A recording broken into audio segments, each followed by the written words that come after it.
নীরবতা মানুষকে কঠোর হতে শেখায়। প্রতিদিন সকালে তোমাকে যারা গুড মর্নিং পাঠায়, তাদের মধ্যে কেউ না কেউ হয়তো তোমার মর্নিংটা গুড হোক সেটা চায় না। সামনে থাকা ব্যক্তি যে তোমার প্রতিদিন সুনাম করে, একটা সময় দেখবে সেই তোমার পিছনে বদনাম করছে। সো হ্যালো এভরিওয়ান, আমি তমালি বলছি। সকাল সকাল তোমাদের কাছে একটা মর্নিং রুটিন শেয়ার করতে চলে এসেছি। সো প্রথমেই তো দেখছো আমি একটু চা করে নিলাম, কারণ চা না খেলে তো এনার্জিটাই পাওয়া যায় না। তো চলো আগে আমি চা খেয়ে নিই, তারপরে অন্য কথা হবে। জানো তো, সকালে উঠলে না প্রতিদিনের জন্য মনটা যেন একদম ফ্রেশ হয়ে যায়। প্রতিদিন সূর্য ওঠার সাথে সাথে মনে হয় দিনটা আজকে নতুনভাবে আমি আরম্ভ করি। আর এই জায়গাটা আমার ভীষণ প্রিয় জায়গা। চা খেতে খেতে একটু বাগানে ঘুরছি, তারপরে অন্যান্য কাজে আমি হাত দেব। তো চলো, চাটা খাওয়া হয়ে গেছে, আর এখন ঠাকুরের বাসনটা মেজে নিচ্ছি। আর জানো তো, ঠাকুরের বাসন মাজতে মাজতে এত সুন্দর পাখির ডাক, কোকিলের ডাক না, যেন মুগ্ধ হয়ে যেতে হয়। তো চলো, আমার ঠাকুরের বাসনটাও প্রায় মাজা শেষ হয়ে গেছে, এবার অন্যান্য কাজে লেগে পড়ি।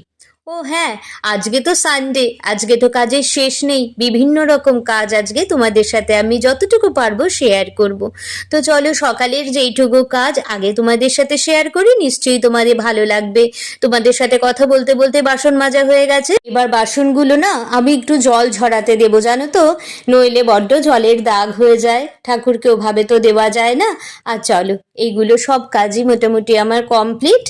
এখন ঘরগুলো একটু ঝাড় দিয়ে নিই। তো প্রথমেই বাইরের বারান্দাটা একটু ঝাড় দিয়ে নিচ্ছি, তারপরে সবাই ঘুম থেকে উঠলে আমি ঘরগুলো ঝাড় দিয়ে নেব।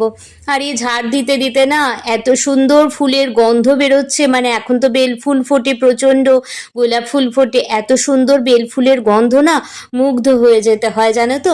তাই আর দেখো, আমি ওদিকে তো ঝাড় দেওয়া হয়ে গেছে, তোমরা দেখতে পেলে। আর এদিকে একটুখানি আমি গাছগুলোতে জল দিচ্ছি। তো গাছগুলোতে প্রতিদিনই জল দেওয়া হয়, আর উপরের পাতাগুলোতে একটু পরিষ্কার করে নিয়ে জল দিয়ে, যাতে পাতাগুলো বেশ ফ্রেশ লাগে। আর দেখেছো আমার পদ্ম পাতাগুলো কত সুন্দর হয়েছে।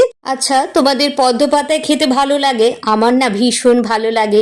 আগে যখন বার্ডওয়ান ইউনিভার্সিটিতে যেতাম, সেই সময় না দোকানে, জানো তো, পদ্ম পাতায় খেতে দিত, আর ক্যান্টিনেও তাই।